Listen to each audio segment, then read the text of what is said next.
Hours. Wow, what's up? Wow. Oh, okay. Yeah, give me about an hour.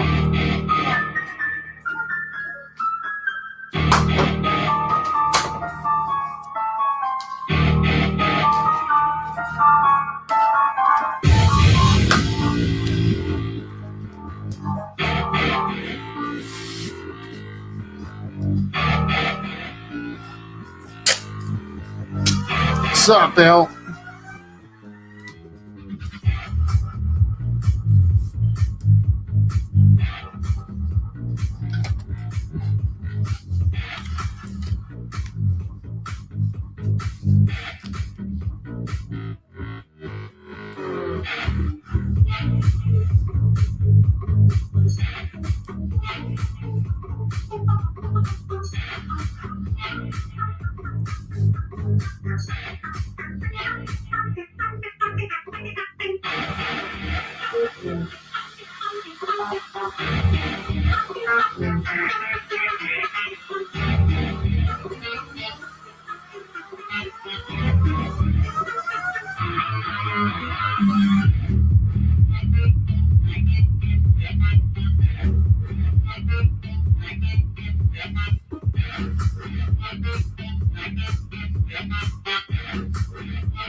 Stupid.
Being a nurse and a caretaker and the athlete, I don't want to talk about that I have an illness or that even anything's wrong with me. I hid it for a long time and nobody really knew. It's like a sharp razor just going through your intestines. The hardest moment was when my mom was ill. I think I was in a pretty stressful situation trying to do everything. I could hardly get out of bed many days, but I knew I had to take care of my mother, so I just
You're familiar with this music.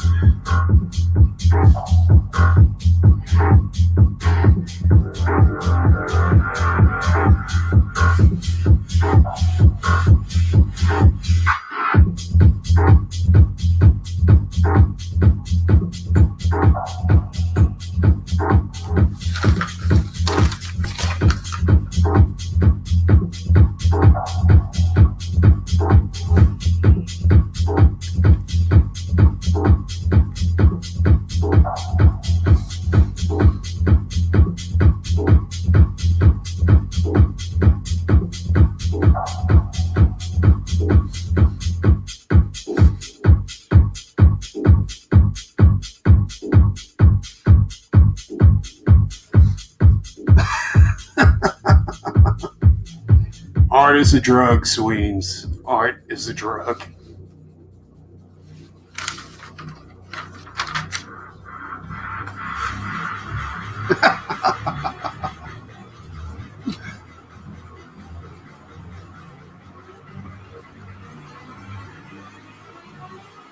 No, what happened was the first song on here was pretty cool because it was, I think I got tricked.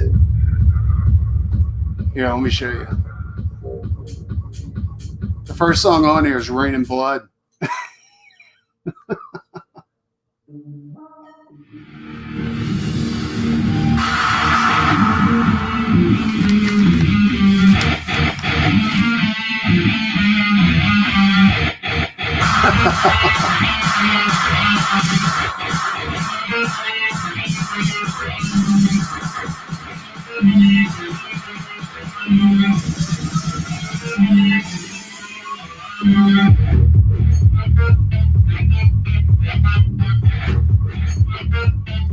See how that works?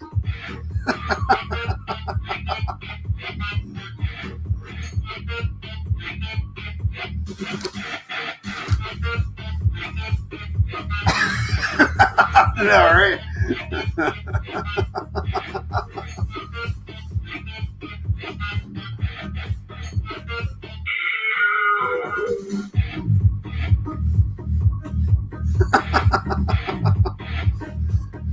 That's how they get you, dude. That's how they get you.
Let's see what we got here. Ah, you motherfucker.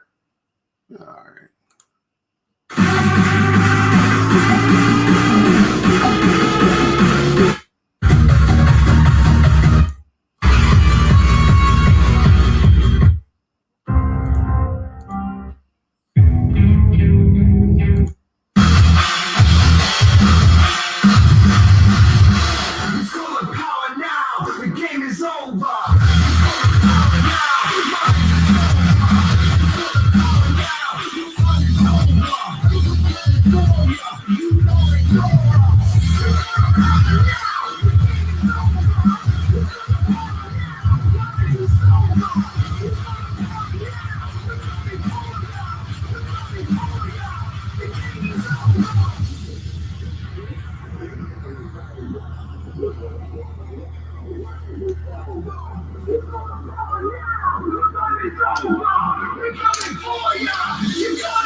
Only if I'm. Oh, wait a minute. This shit's too loud.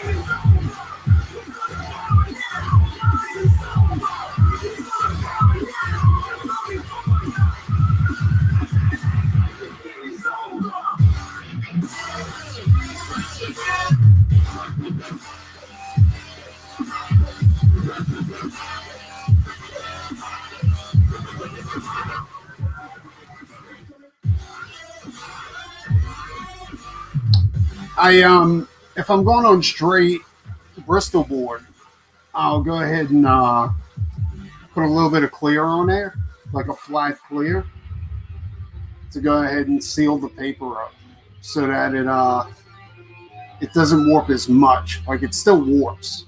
You can't get around that. Like it's going to happen because any type of moisture hits that cardboard.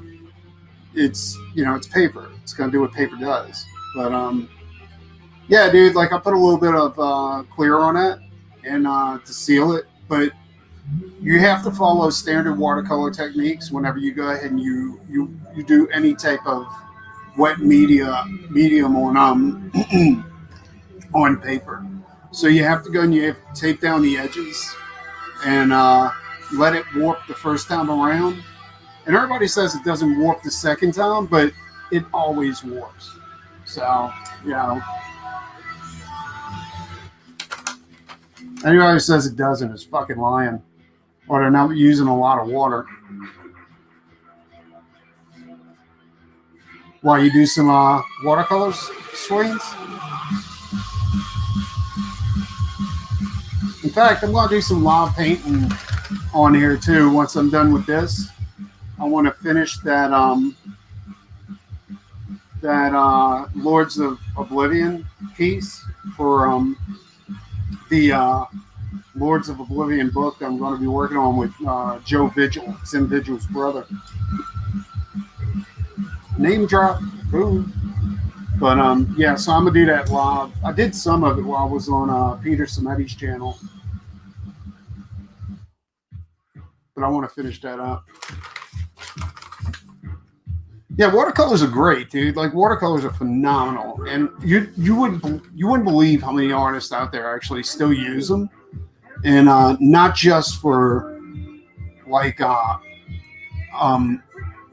con commissions. Like when I was watching, I always go back to Simon Bisley, but when I was watching Simon Bisley like do his commissions at shows, like it was watercolor or ink. He had watered down ink. And he was doing everything with that.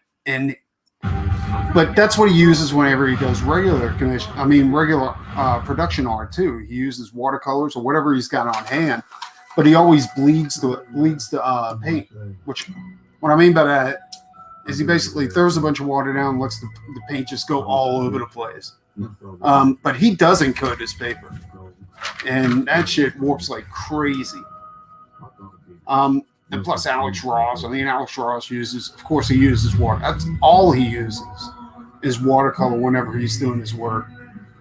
I'm going to have to do a technique video, like going over watercolor and acrylic technique in case anybody's interested in learning or anything like that. I mean, would anybody be interested in that?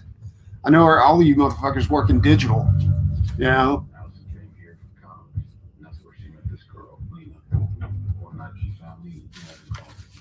But yeah, if anybody's interested, I'll definitely make it a point to go and do something like that. Hold on, wait a minute. Let me fix my camera. I put a new camera up. This is my 4K cam.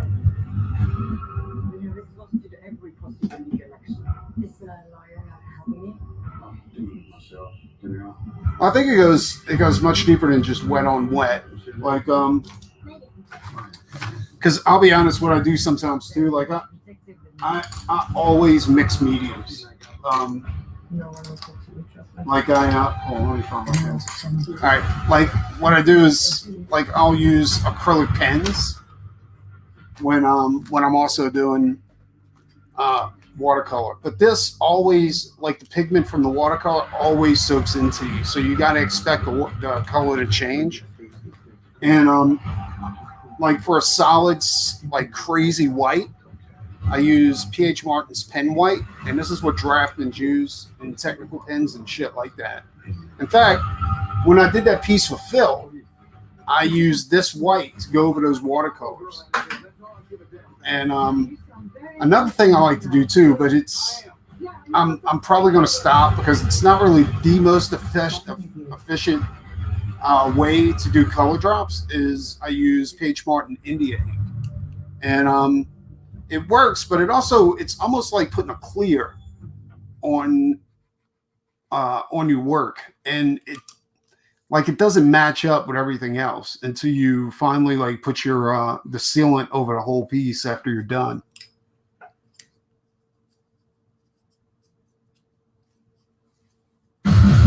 Yeah, I like traditional work.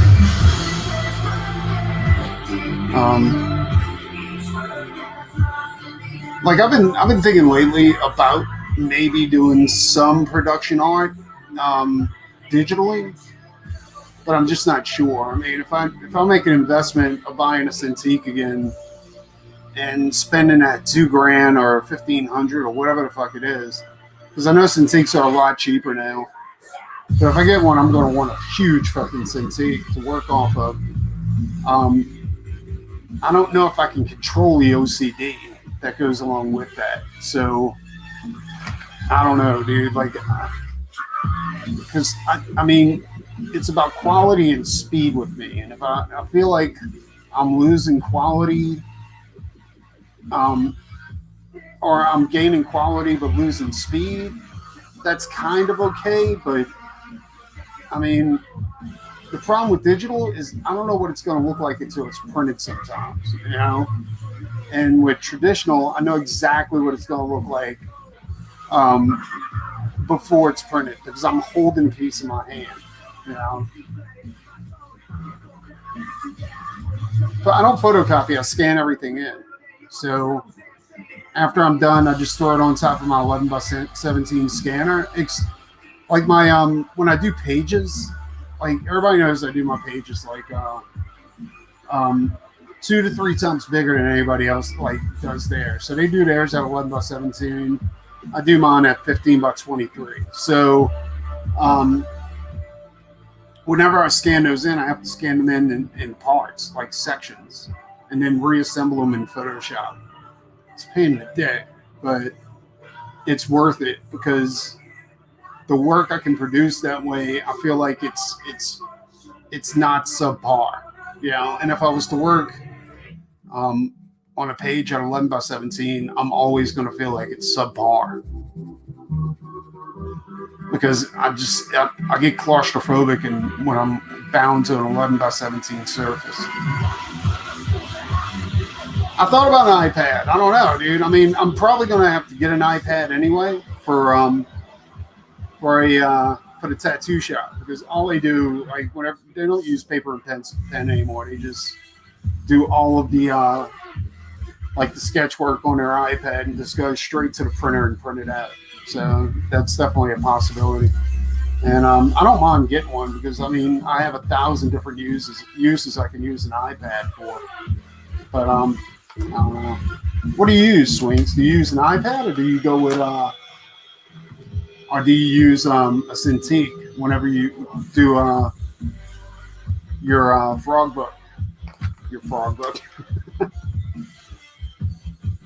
Oddities.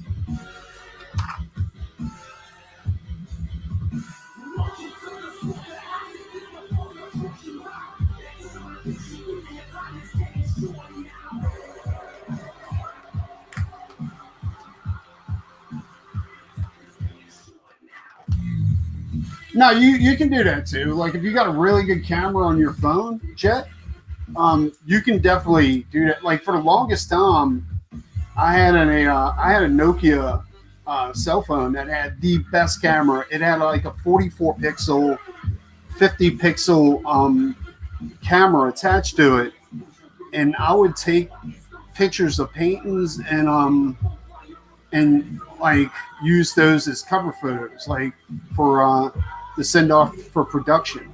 After it was edited, of course, like you have to do color corrections and stuff like that to go and bring it back to what it actually looks like. But yeah, like a phone. If it's a really good camera phone, you can get away with it. I was fortunate enough to get a hold of a 35 millimeter digital camera, which I'll probably start using to like take pictures of painted covers and stuff like that. Another thing I've also started doing is I've started like painting on masonite, and masonite is like I cut my masonite boards to around 13 by 19, and that's right at the limit that I can fit on my flatbed scanner.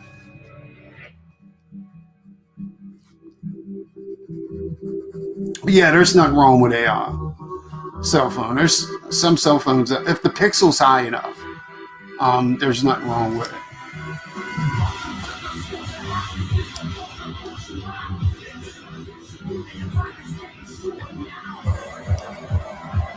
Yeah, dude. I mean, you only get better with practice. So if you're thinking about doing some painted covers, there's like practice at it, and like pick somebody like Frazetta, Boris, somebody like that used to do.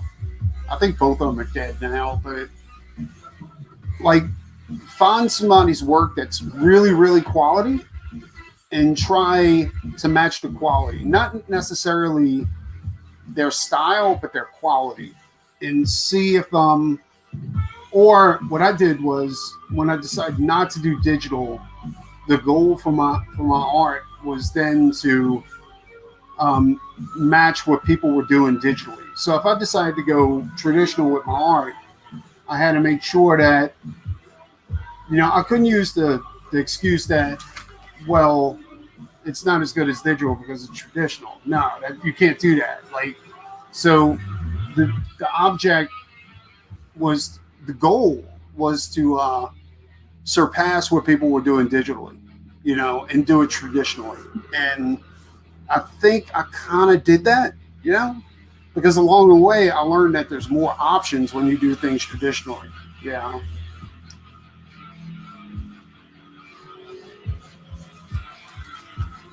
Yeah, dude, I'm fucking encouraged that shit. Like if you're gonna do traditional painted art, do it, dude. I want to see it because I've seen digital.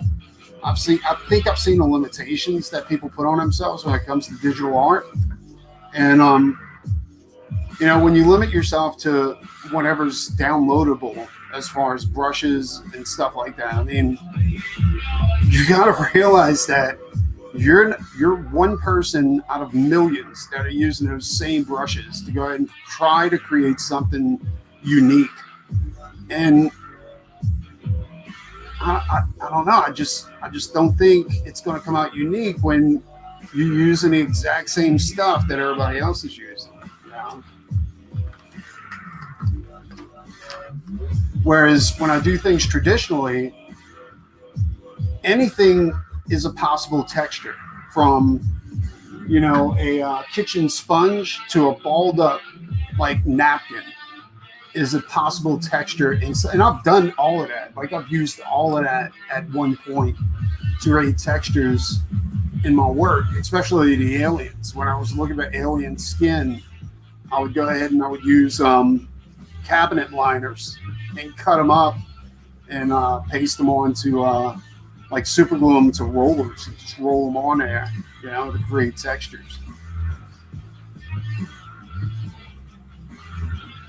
And that's one thing I think a lot of people forget is that, you know, Frazetta, as good as Frazetta was,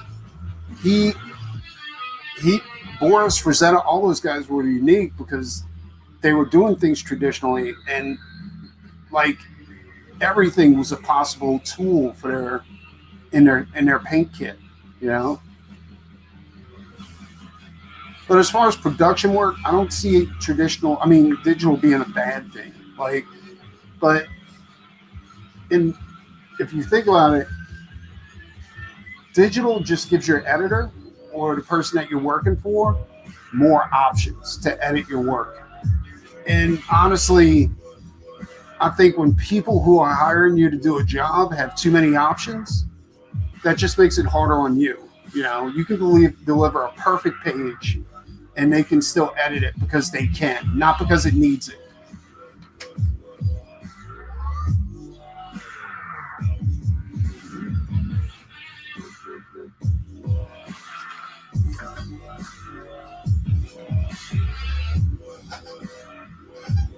Exactly. Yeah, I used to play lead guitar for a band called Southern Frost, and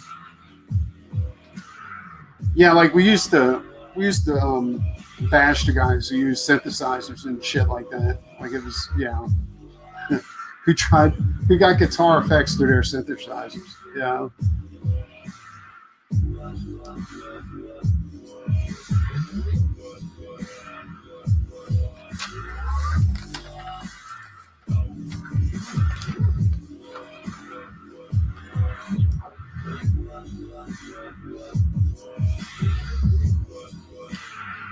Yo, what's up, Shamira? Me and Shamira's going to be knocking out some work, guys.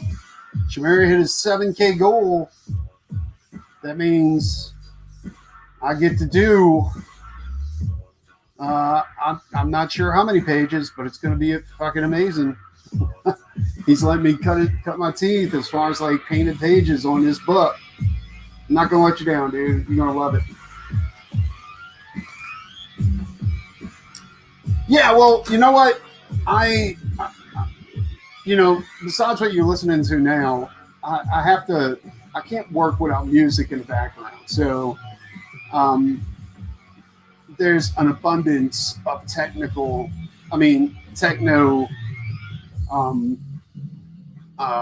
copyright-free music on the internet. And, some of it does include metal. But personally, I'm kind of drawn towards stoner rock, and I don't smoke weed either because I'm allergic. But I love stoner rock because there's very little besides fuzz pedals and wah pedals and shit like that. It's really, really organic, like old school Black Sabbath. Now, 8 pages. We're doing 8 pages. It's gonna be a blast, dude.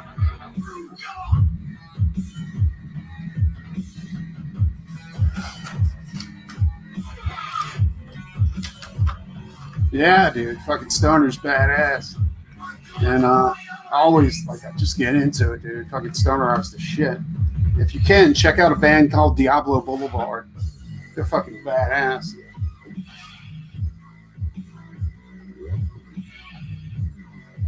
Dude sounds exactly like Danzig. At least he used to, like in the first couple albums. And I think he's a comedian in Germany or some shit like that, like lead singer.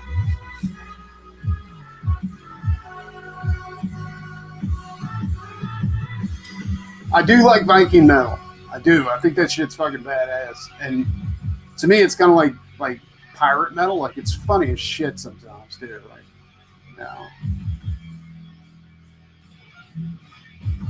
I wish I could play some of that. Fuck, I'd get struck down in a second. Let me see something here.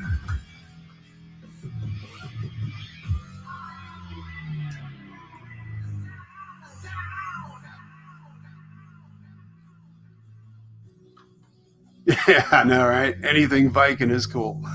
Fucking ever since the show, I've fucking been obsessed with that shit. I've always been a Norse mythology type of guy. I started one of the first titles that I collected consistency was Thor back in the day, and when it was cool, but then it just went, yeah. But yeah, dude, like fucking Viking shit is cool. The 13th Warrior. If you guys ever get to fucking check that movie out, that movie's the shit. No, go out, see my whatever. All right, let me check this out real quick. What was I looking for?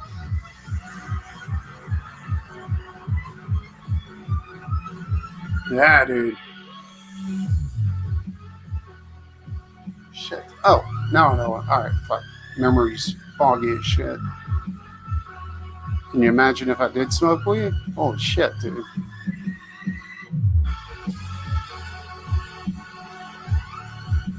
Alright. Here we go. Perfect. Got it. Yeah, dude, and Antonio Banderas. It was a young Antonio Banderas, like doing that shit. I don't know who they got to play the head guy at the Vikings, but that motherfucker was badass. I actually thought, like, I was like, dude, this if they did a Thor movie, this got to be perfect.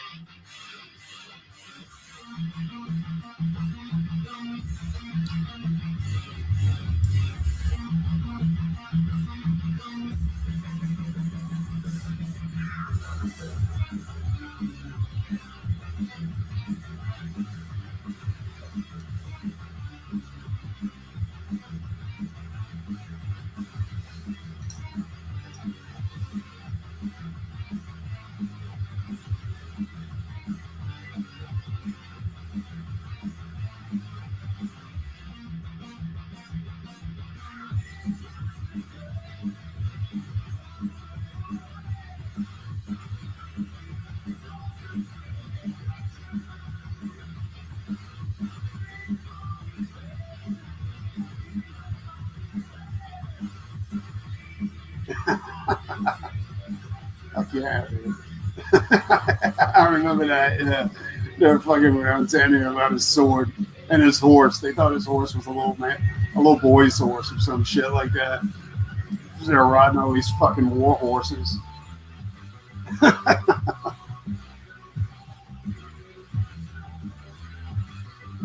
I like when they gave him mead and he was like, "I do not drink the barley." You know it's from honey, stupid.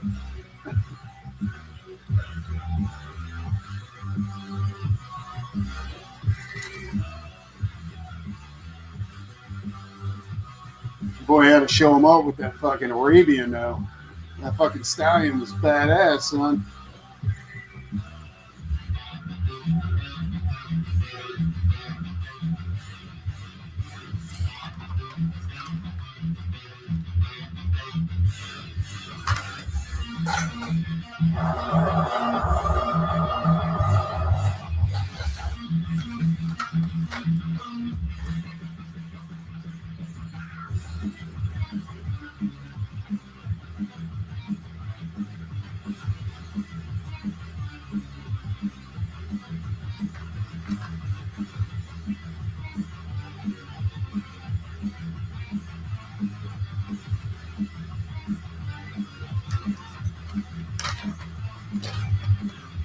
Yeah, that was badass.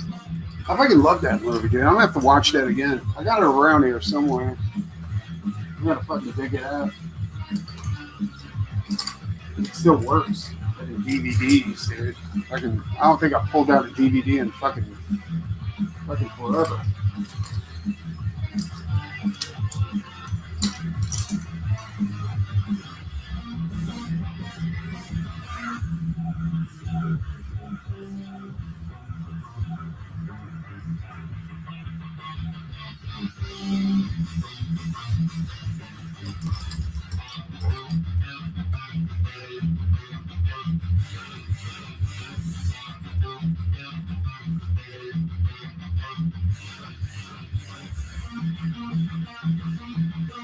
I wish there was a way you guys can post your work, like in the chat somehow, but that's insanely impossible. Make YouTube more complicated.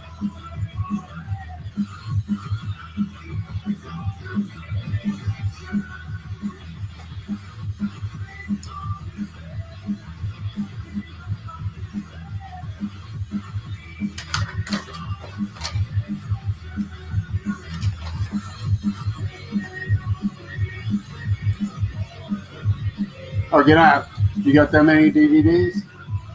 I think we got them in a garage somewhere or something like that. Like I kept some of them in the house. And then we ran across a stash of cassette tapes.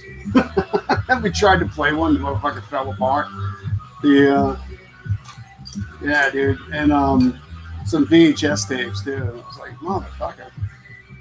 It's a trip. Like, that shit's not really that old. Like, it's fucking maybe 10, 15 years old, and it's fucking completely obsolete. You know? It's nuts.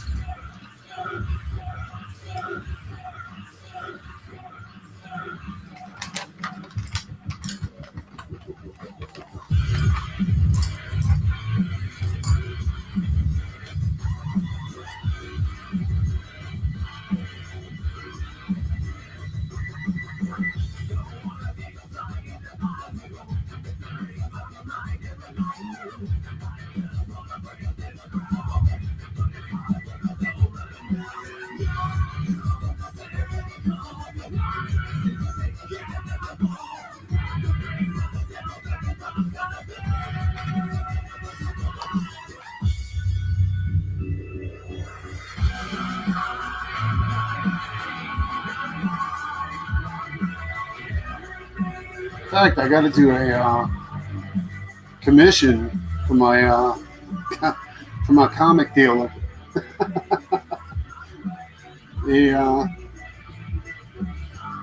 He decided he wants a Homelander completely covered up in blood and guts of the some of the heroes and pedestrians around him. And I was like, dude, you know I'm gonna kill that. You know?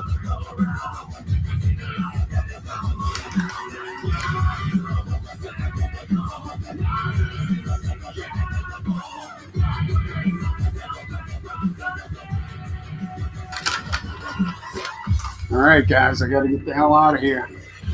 I'll tell you what, this is episode 8 of the Non-Devils cover commissions. And since this is the last cover, it'll be finished during the next stream. That'll be the last stream for the Non-Devils cover commissions. That'll be the 9th stream for Non-Devils. Let's see here. Hold on, wait 1 second. Let me drop that in the chat real quick. I post a lot of shit to Instagram, even though it's not really a great place to post shit, but well, it is. It's a good place to post shit, just not good for advertising. Here we go. But